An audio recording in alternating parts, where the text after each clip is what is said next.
আসসালামু আলাইকুম। Hello everyone, কেমন আছেন সবাই? খুবই ছোট্ট একটা মেহেদি টিউটোরিয়াল শেয়ার করতেছি আপনার ছোট্ট সোনামণির হাতকে মেহেদি রাঙিয়ে তোলার জন্য। আমি আমার সোনামণির হাতের মধ্যে মেহেদি ডিজাইনটা করতেছিলাম। যারা বিগিনার আছেন, মেহেদি খুব ভালো ডিজাইন করতে পারেন না, তারা যদি এই টিউটোরিয়ালটা যদি চেষ্টা করেন, ইনশাআল্লাহ খুব সহজেই করতে পারবেন। এখন কিছু কথা বলি। গত ২ দিন ধরে যেই নিউজটা ভাইরাল হচ্ছে নেটে, একটা বাচ্চা মেয়েকে নিয়ে, এটা হয়তোবা এখন সবারই জানা হয়ে গেছে। কারণ যেহেতু ভাইরাল টপিক, পরিপূর্ণই ভাইরাল টপিক। বাচ্চা মেয়েটা কোথায় গিয়েছিল? তার বোনের বাসায় বেড়াতে গিয়েছিল। আর তার সাথে কি ঘটলো? ফলশ্রুতিতে সে কি পেল? পুরোপুরি বিশ্বস্ত একটা জায়গায়, যেমন বোনের হাসব্যান্ড বা বোন, এখানে কিন্তু কোনো ধরনের কোনো সন্দেহ কিন্তু কখনো কাজ করে না। খুবই বিশ্বাসের একটা জায়গা। আর সে তো ছোট একটা বাচ্চা ছিল।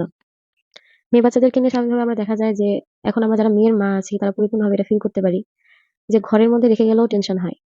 কারো কাছে দিলেও টেনশন হয়। কারো বাসায় বেড়াতে গেলেও টেনশন হয়। একটু বাহিরে গেলেও খেলাধুলা করতে গেলেও টেনশন হয়। মানে প্রতিনিয়তই কিন্তু মেয়ে বাবুদেরকে নিয়ে এই টেনশনটা ফেস করতে হচ্ছে। যেটা সচরাচর ছেলে বাবুদেরকে নিয়ে আসলে ফেস করতে হয় না। আমরা যারা মেয়ের মা এটা আমরা খুব ভালো করে বুঝি। যেমন প্রফেশনালি আমি নিজেও একজন টিচার। কখনো মাদ্রাসা, কখনো টিউশন পড়ানো। মানে এগুলোতে সর্বদা আমার ব্যস্ত থাকতে হয়। আমার বাচ্চারা যেখানে থাকে, যে পরিবেশে থাকে, যেই জোনটা পাচ্ছে আমি জানি সেটা পুরোপুরি সেফ জোন। পুরোপুরি সেফ জোন। আলহামদুলিল্লাহ আমি একটা সেফ জোনের মধ্যে আমার বাচ্চাদেরকে রাখতে পারি। কিন্তু তারপরেও প্রতিনিয়ত একটা ভয় মনের মধ্যে কাজ করতে থাকে। যে ঘর থেকে বের হচ্ছে কিনা। গেটের মানে মনে হয় কি যে ৪ দেয়ালের ভিতরে আমি বাচ্চাটাকে ঘুম পাড়িয়ে আমি পড়াতে গেলাম, তখন ওই পড়াতে বসে কি মানে মনের মধ্যে ঘুরতে থাকে। যে আমার বাচ্চাটাকে ঘুম পাড়িয়ে রেখে আসছি।